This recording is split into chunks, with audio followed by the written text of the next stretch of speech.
Welcome sa Dries TV. Kung interesado ka sa ganitong news, huwag kalimutang isubscribe ang ating YouTube channel. Maraming salamat! Welcome po ulit sa ating panibagong update tungkol kina Kim and Paolo Abilino. Sa bawat update natin, tatalakayin natin ang mga pinag-uusapan sa mundo ng social media tungkol kina Kim and Paolo Abilino. Kaya naman kung hindi pa po kayo nakasubscribe dito sa ating channel nako, i-click nyo na po yan and isama nyo na din ang bell button. So ayan, welcome back again sa ating YouTube channel mga kakimpaw, and sa update natin ito ang pag-uusapan natin ay tungkol sa mga importanteng ganap kina Kim and syempre kay Paolo Abilino. So mga kakimpaw, update lang tayo sa views nang in-upload nitong si turistang trabahante sa Facebook account. Ito yung eksena po ni Kim and Paolo Abilino doon sa kalye. Mismong eksena po ito ni Kim and Paolo Abilino sa Alibay yung in-upload niya sa Facebook na meron na pong 1.8 million views. Grabe, malapit na pong mag 2 million. Sabi ko naman sa inyo magmi-million po ito kasi kahapon sa 480 plus na po mga kakimpaw. Tapos pagka-check ko nga ngayong umaga, hindi pa rin nadidelete. 1.8 million. Grabe mga kakimpaw. So nasilip na po yung isa sa mga eksena ng Daalibay. Ang laking kabawasan nun, 'di ba? Hindi na exciting 'yon. Kaya sana talaga maghigpit po ang management and syempre ang team ng Alibay na nandirito po sa Cebu para hindi na ulit maulit yung ganitong insidente. So since nagkalat po yung mga picture ni Kim and Paolo Abilino sa isang eksena na kinunan po sa kalye dyan sa highway sa Lapu-Lapu mga kakimpaw, maging yung mga hindi po kasama sa eksena pinupulis po ng iba. So hindi po, ang dapat lang ipulis po ay yung eksena ni Kim and Paolo Abilino na kumakalat dito sa Facebook. Picture at video po Pero yung naglalakad si Kim Chu at pababa po ng sasakyan, hindi po kasama yon sa pumumulis. Okay? Sabi nga po dito ng isang Kim Po fan sa Facebook, ako ay ipinanganak at lumaki sa Cebu. So hindi po ako pumunta lang ng Cebu para mang-stalk sa KP. Mahirap po ang buhay kay need kumayod. Wala akong time magbiyahe. No deleting of photos that were posted already. Since nakapost na yan, paninindigan ko na. Pakititigang mabuti, may spoiler ba sa post na yan? Because I strongly believe that my post had nothing to do with spoiling the whole drama's plot. These photos were posted like 4 hours after.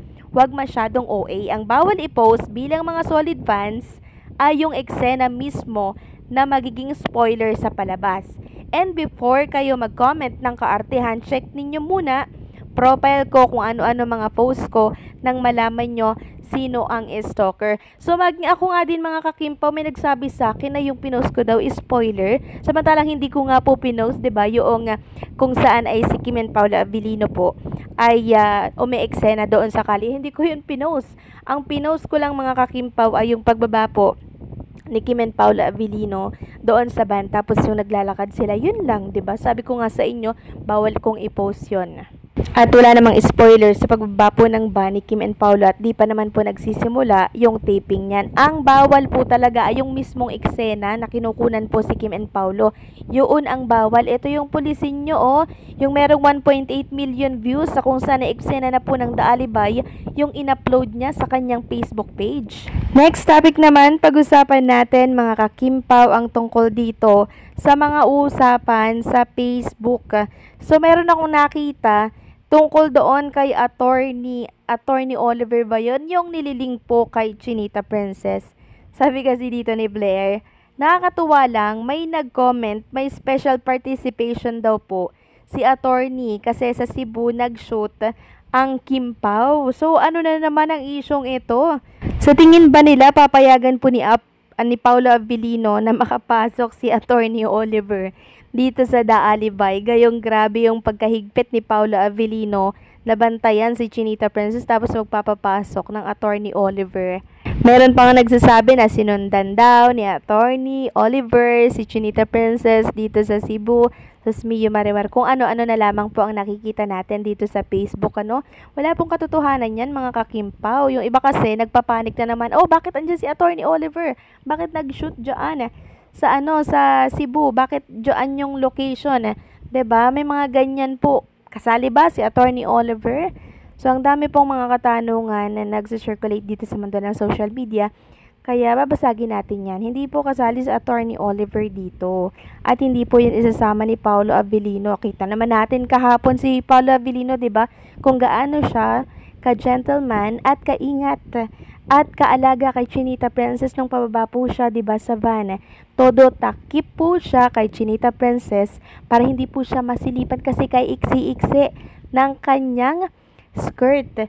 'Di ba? So doon pa lang makikita na natin yung pagbakod ni Paolo Abilino kay Chinita Princess. Tapos papasukan ng iba, nakasali daw si Attorney Oliver. Sus Mio Marimar. Sabi nga po dito sa comment, Diyos Mio Marimar, hanggang ngayon may nag-dreaming pa ni Attorney at Kimi. Sorry guys, stricto ang gwardiya ni Kimi. So ayan ha, nabasa nyo na po, stricto si Paolo Abilino. Kaya hindi makakapasok dyan si Attorney Oliver. Grabe din mag-ship yung iba, no? Sabi pa ng isa, sinong attorney naman isasali? Wag na, okay na ang Kim Pao. Sabi naman po ni Blair, nag-reply, yung si Attorney Oliver na noon naging Sir Cheese, especially for you sa Showtime.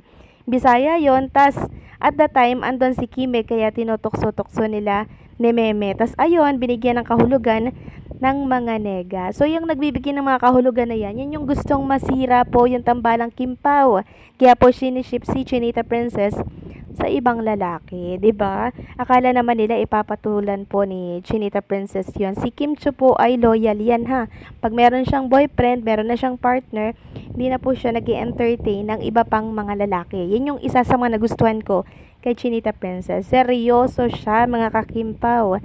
Kaya mga umaali-aligid na yan, baliwala po yan kay Chinita Princess. At syempre, napakahigpit po ng bodyguard ni Chinita Princess.